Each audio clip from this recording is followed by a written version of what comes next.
يا صباح الفل، وحشتوني جدا من اخر فيديو نزلته. بصوا بقى، استمتعوا معايا بالجو اللي انا بحبه ده. بعشق الجو ده جدا. بحس ان الجو كده بيبقى نقي ونضيف كده، وبيبقى ريحته كده حلوة كده، وبصوا بيغسلني من جوه بجد. وبحس بقى كده ان الدنيا بتبقى هدوء. وكمان هسمعكم معايا دلوقتي صوت العصافير. بجد الصوت ده بيريحني نفسيا وبيغسلني كده من جوه. تحس كده ان الدنيا بتبقى حلوة اوي. يعني الساعة من 5 لحد الساعة 7 او لحد الساعة 6:30 تحس ان الجو كده بتاعك، انتوا فاهمين. بصوا المنظر الجميل ده بقى فتح نفسي عن الاكل. رحت بقى عملتلي كوباية شاي بلبن وساندوتش جبنة وكابوتشا، وقلت بقى افطر كده بمزاج قبل بقى ما الدنيا كلها تصحى ونسمع بقى صوت الدوشة وعربيات رايحة وعربيات جاية. فطرت وقلت بقى ان انا اخش اغسل المواعين، لان المية بقى لها يومين قطعة عشان بسبب البنا والحفر اللي هما بيعملوه ده.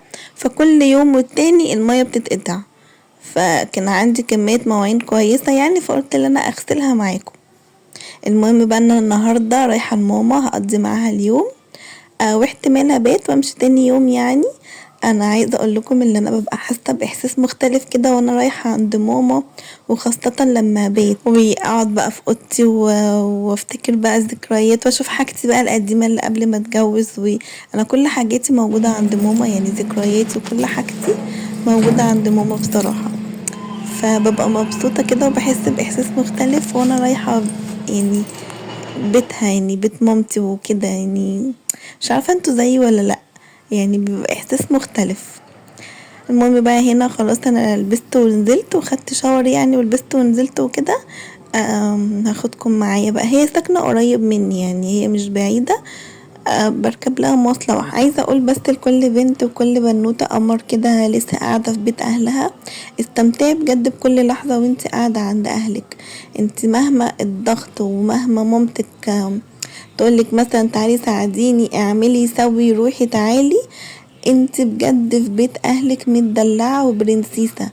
انت لما تروحي البيت جوزك يعني ان شاء الله وكده، انت هتبقي شايلة مسؤولية بيت كامل وشايلة مسؤولية حياة كاملة، انت فاهمة.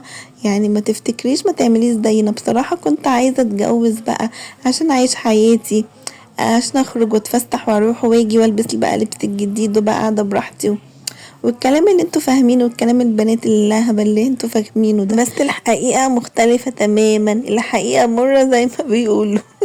ربنا يستر عليا.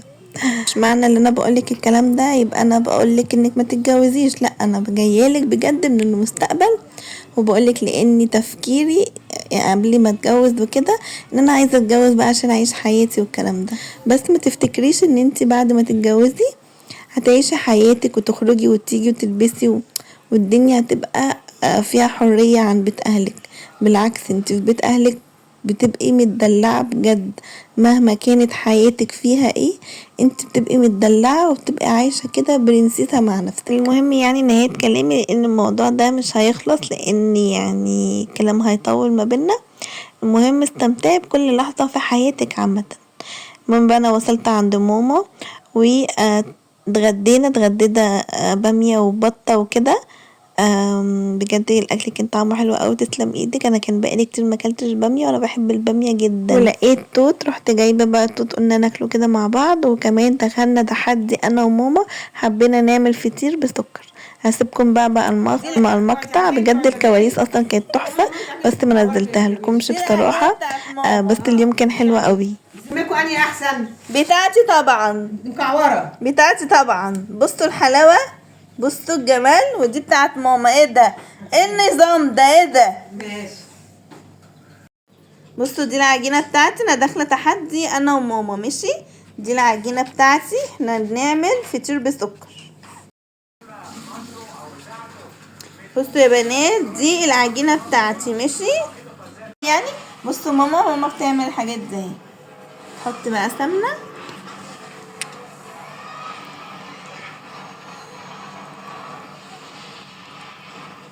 نجحوني ها، هي داخله الامتحانات. وهدهن كده وهجيب واحده وهعمل كده. انا كنت بعلي صوتي عشان تسمعوني، لان قلت اسيب لكم الفيديو كده زي ما هو، بس الكواليس بجد كانت خطيرة. كنت داخلة تحدي انا وماما على فطير بسكر، وهي نجحت بصراحة. هم قالوا ان الاتنين زي بعض، بس يعني بتاعتي كانت ارفع شوية، بس بجد كانت طعمهم حلو قوي، وانا بجد اتبسطت. الحكم اصلا كان بابا واخويا، يعني هما اللي كانوا الحكم. بس والله بجد كان تحدي حلو قوي، وقعدنا نهزر ونضحك كتير قوي. اليوم بجد كان حلو جدا. انتوا لو حابين الفيديوهات اللي من النوع دي، انا ممكن اصور لكم مواقف كتير وقعدتنا واحنا قاعدين مع بعض وكده، فاكتبوا لي في الكومنت وانا هعمل لكم الفيديو ده. بس المهم بقى دوت اخر اليوم بقى حابين نتفرج كده على التلفزيون. وقعدنا بقى كده في النور الهادي كده، بجد اليوم كان تحفة. وبنقعد بقى نرغي انا وماما بقى في كلام كتير. بابا رايح جاي يقول لنا هو انتوا مش بتبطلوا رغي؟ بتجيبوا الرغي ده منين؟ بجد ببقى مستمتعة قوي وانا قاعدة معايا، ربنا يخليها لي يا رب وما يحرمش كل واحدة من اهلها. المهم بقى دوت نمنا. ده تاني يوم صحيت لقيت ماما بقى بتعجن فطيرة بقى كده علشان نفطر بيها. بجد احلى فطير باكله من ايديها، بجد بيبقى مظبوط وسمنته مظبوطة وبيبقى خطير. المهم بقى لقيتها بتعمل فطيرة كده، فحبيت ان انا اصورها لكم واوثق لكم اللحظة دي. هنا بقى بعد ما حطت الدقيق كله، العجينة كلها جوه بعض وطبقتها، وهسيبها ترتاح، بعد كده تفردها. وهنا بقى بعد ما الفطيرة خرجت من الفرن، لازم كده ترشلها شوية مية من فوق الوش علشان تطرى وتغطيها. بس اهم حاجة الخطوة دي تبقى والفطيرة سخنة او لسه طالعة من الفرن. وهنا بقى الطبق دوت يا جماعة انا كنت باكل فيه وانا صغيرة جدا، يعني ممكن تقولوا كنت في ابتدائي مثلا، بس طلعتهولي بجد انا كنت مبسوطة وانا باكل فيه. هو عامل زي الطبق بتاع السجن او الطبق بتاع الجيش. بس بجد حلوة قوي. وافتكرت قلت لها ايه ده، وكانت جايبه لنا كل واحد لون. كانت جايبه الالوان دي يعني عشان ناكل فيها، يعني كانت بتغرينا يعني علشان ناكل. انتوا عارفين واحنا صغيرين اصلا الواحد ما كانش بياكل، بس دلوقتي الواحد ما بيبطلش ياكل بصراحه. ماما بقى حطيت شويه مش كده، وكنت مقطعه كده طماطمايه والفطير بتاع ماما، وطبعا كوبايه الشاي بلبن اللذيذه بتاعتنا. هنا بقى انا كنت قاعدة انا وماما وبابا وقاعدين كده لحظة حكاوي القهاوي، وكل واحد كان بيحكي موقف. بجد انا كنت مبسوطة قوي من الفقرة دي، وكانوا بيحكوا مواقف يعني بتضحك وكده. وانا بقى دخلت معاهم في موضوع جشع السواقين بقى وكده، وكنت بحكي لهم على شوية مواقف مع سواقين التكاتك، يعني لما بركب توك توك في اي مكان بيحصل معايا ايه. فالمهم انتوا لو عايزيني اصور لكم قاعده كده واحنا قاعدين وبنتكلم وكده قولولي وانا هعمل لكم الفيديو ده قدام شويه. مع كده ايه المفروض من غير ما يستأذني؟ لا من غير ما يستأذني، خد واحده، ما هو نفس المشوار. المهم ايه، مثلا رايحه شقه زغلول وهي رايحه شقه زغلول. المهم ايه، جيت هي نزلت مثلا، انا كنت انزل قبليها بشويه، رحت قلت هو ياخد اجرتين مثلا 5 جنيه وهي 5 جنيه، والمشوار كله اصلا ب5 جنيه. فرحت اديت لها قلت لها انت تدفعي كام، خدي 2.5 مثلا او 5 جنيه، والمشوار مثلا ب10، ويديله 10 جنيه وانت نازله. قلت لها بقى انا هنزل، انا عايزه حاجه، يلا باي باي، بيكلميني. قالت لي ماشي. ضحكت بقى كده ونزلت، وهي بقى كملت واديت له 10. اصل انت هتلاقيك، اصل هو هياخد مني مثلا 10 جنيه وهي 10 جنيه. انت مركب معايا حد، ما هي بقى واحدة غيري هياخد اجرتين في اجرة واحدة. لا مع السلامة، سلمي على ماما. اقول له بنتي هتنزل هنا، ما تتأخريش، مع السلامة.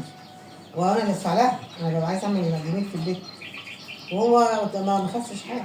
لا ساعات مثلا لو انتوا 3 والمشوار مثلا ب10 جنيه، يقول لي 15 جنيه، يقول لك تقولي له ليه، يقول لي انتوا 3 وهو كل واحد 5 جنيه، هو 10 جنيه المشوار كله. كنا بنتكلم كمان عن المواقف اللي حصلت مع سواقين التكاتك، وقد ايه هم جشعين وممكن يقلبوا الواحد في ثانية. بجد الواحد بيقابل مواقف كتيرة قوي، وانا قابلت ناس كتيرة قوي فيها حكاوي وكلام كتير، مش عايزة بس اصدعكم. بس انتوا لو حابين اكتبولي في الكومنت وانا اصور لكم حكاوي ماما وبابا. انا خلاص روحت، وده الفيديو بتاعنا النهاردة، وانتظروا بقى مني فيديوهات كتير. شفت في الونان واحد تاني كده لسه عايشة عندها